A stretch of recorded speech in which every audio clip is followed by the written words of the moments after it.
Boosie got the hairy fro. Glamps in the majors.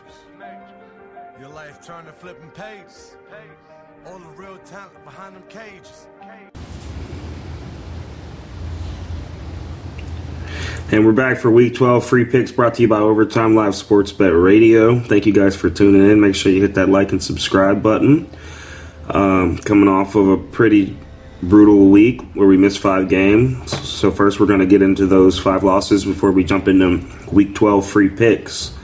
So all bets and picks are subject to change based on line movement and injuries. So make sure you pick carefully while we chase that perfect parlay. So make sure you join our Facebook group, Overtime Live Sports Bet Radio group, where you can post your tickets and get tips and tricks.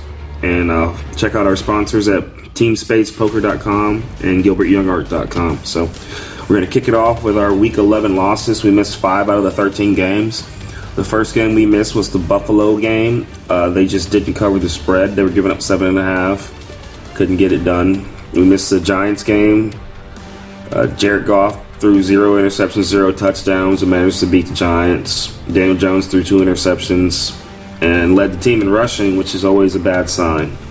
They managed to hold Saquon Barkley to 22 rushing yards, so Detroit pulled off that upset.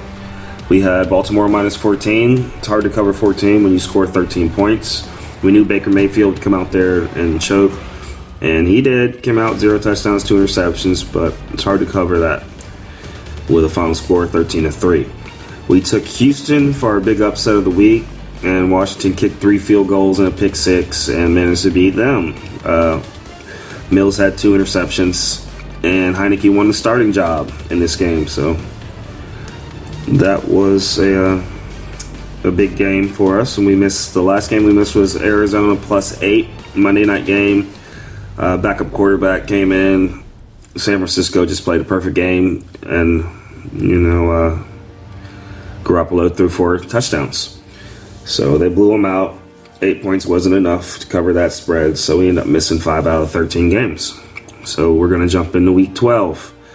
First game on our schedule for Week 12 is this Tampa Bay Buccaneers game. I don't see Brady losing too many games in a row. He's got 12 touchdowns, 2 interceptions on the year. Cleveland's, they got a missing guard, so that's going to be a big impact for their starting offensive line. Pass defense for Tampa Bay is pretty good. I don't see Tom Brady not making the playoffs in that division, leading it right now. So Browns are 2-3 at home, and they've only won 1 out of their last 5 games. So we're going to take Tampa Bay money line in this. Tampa Bay's on a 2-game win streak. Cleveland's allowing 27 points a game. So Tampa Bay money line. After that, we're going to the Cincinnati-Tennessee game. We're going to be taking the 7-3 Tennessee Titans. They're 3-1 at home. Derrick Henry, Tannehill look good on certain days. Cincinnati looks terrible on certain days. Joe Burrow's 22 touchdowns says a lot about their offense. They're going to be missing or playing with some injured wide receivers. Mixon's possibly questionable as well.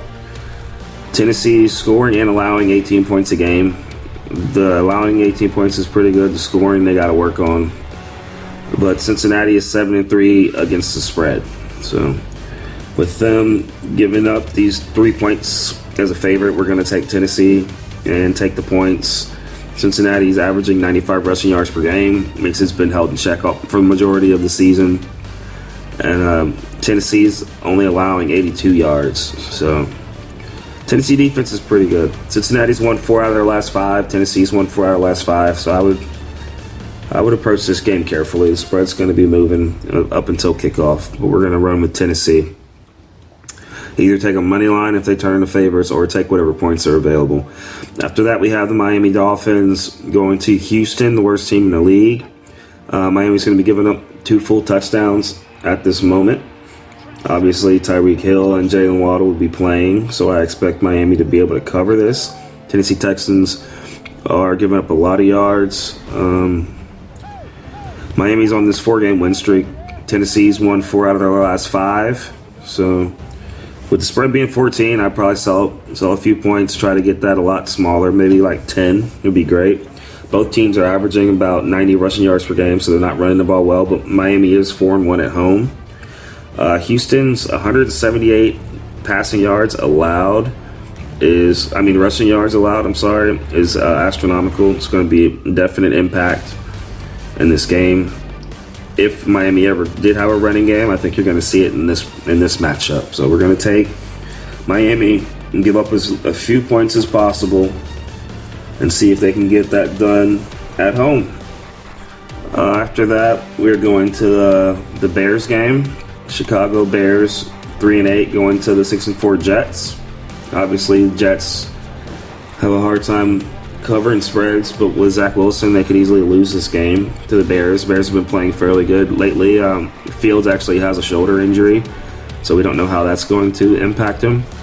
Chicago is allowing 25 points per game, 143 rushing yards per game, so that's not very good. A lot of rushing yards given up. I think the Jets will take advantage of that. We are, at this moment, taking Chicago plus 6 points. Chicago's 1-5 away, which is a bad sign for them. And Chicago's actually on a 4-game losing streak. As great as Fields has been playing statistically, still not getting it done. Jets have only won 2 out of their last 5 games. And I don't know. It's a tough pick, but we're going to take the points. Take Chicago. I don't know if they have a chance of having a backup quarterback play or not.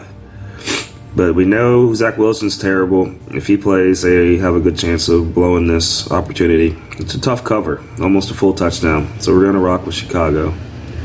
After that, we're going to the Falcons-Washington game.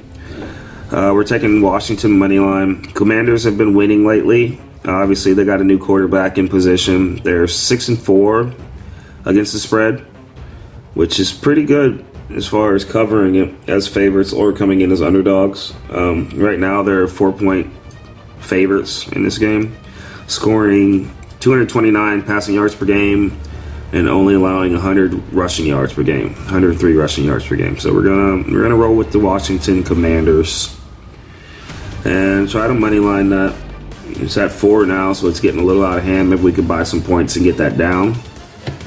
After that, we're going to see Russell Wilson and the 3-7 Broncos going to Carolina Panthers, who are also 3-8. Broncos have been terrible on the road. They're 1-4 away. They've won 1 out of their last 5 games. So I don't know. This is a tough one. I mean, usually when you have 2 bad teams playing each other, you want to take the home team. And in this case, I think that Denver still has a lot to prove. Russell Wilson's 7 touchdowns in the season are just unacceptable. And that 14 points per game that Denver is scoring is really going to make it hard to get anything done. But we've seen the Panthers put up 3 points in a whole game. And that's why we're running with Denver. After that, Baltimore Ravens going to Jacksonville Jaguars. An interesting spread. The Ravens are on the road, and they're small favorites against Jacksonville, who's actually 3-7 on the season. It's a very interesting spread.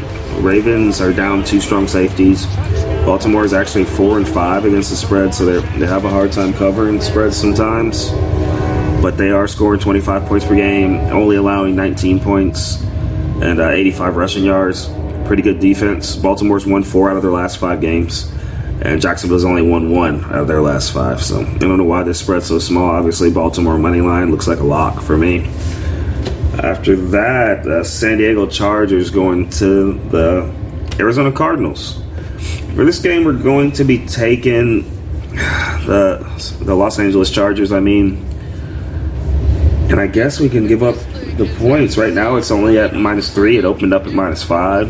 Arizona has some wide receiver injuries, and they're allowing us 27 points per game, which is a lot. The Chargers are 7-3 against the spread, so they have been covering as favorites. They are allowing 88 rushing yards per game, which is pretty good. But they managed to lose 3 out of their last 5. So that's not very good. 2 wins in your last 5 games. But we don't know Kyler Murray's situation. I believe he will be playing, but obviously he's going to be injured even if he does play. So I think that will impact the game.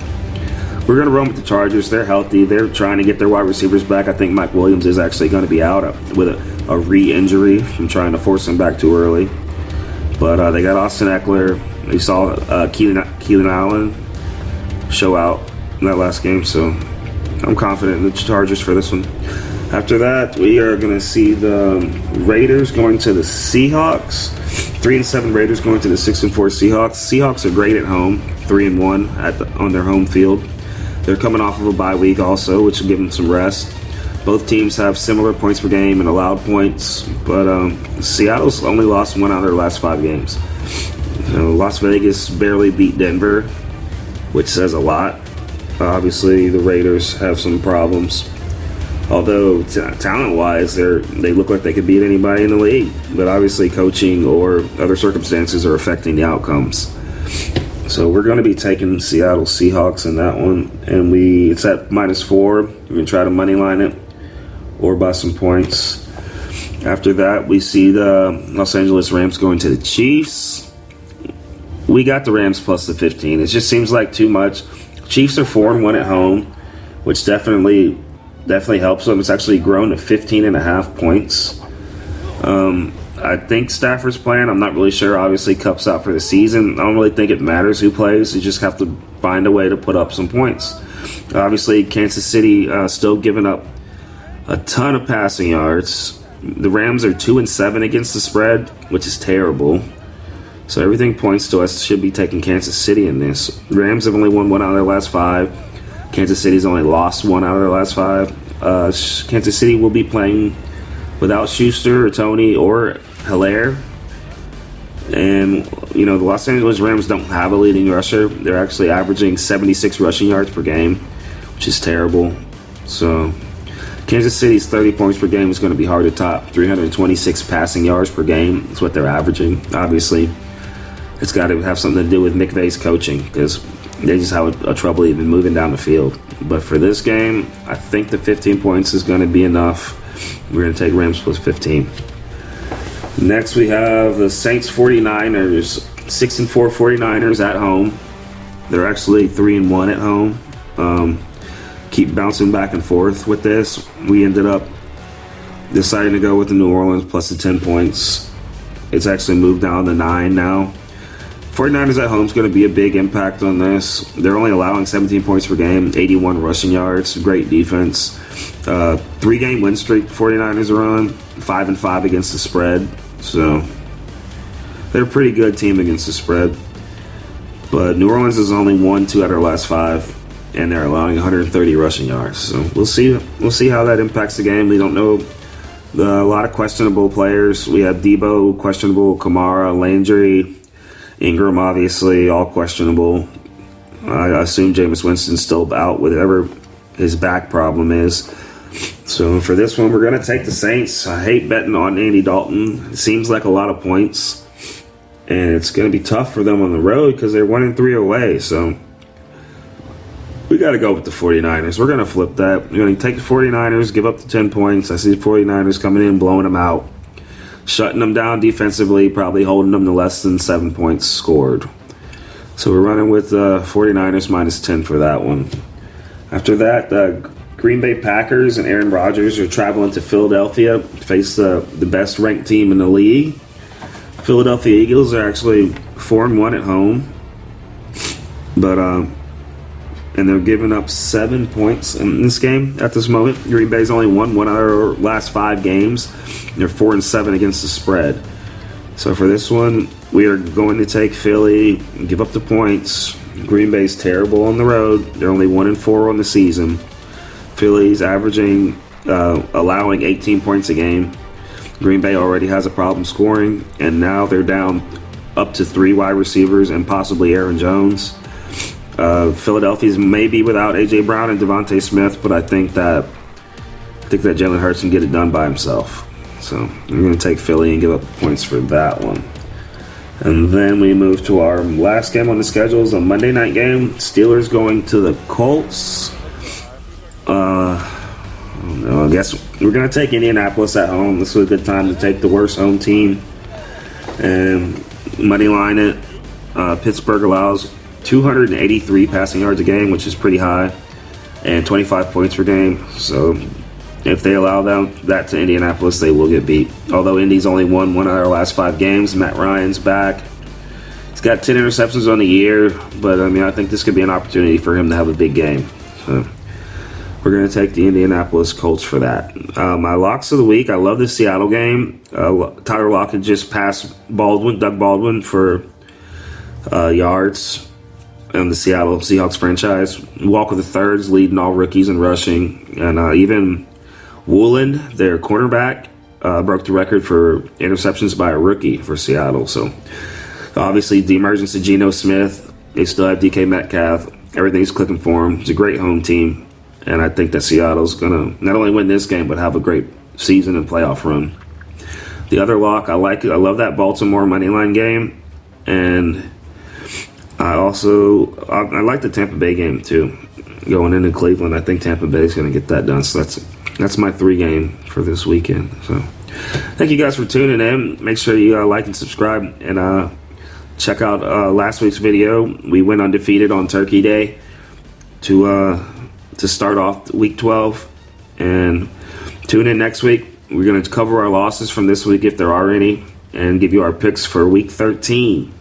So good luck to you guys this weekend. May all your bets be live, and thank you for watching.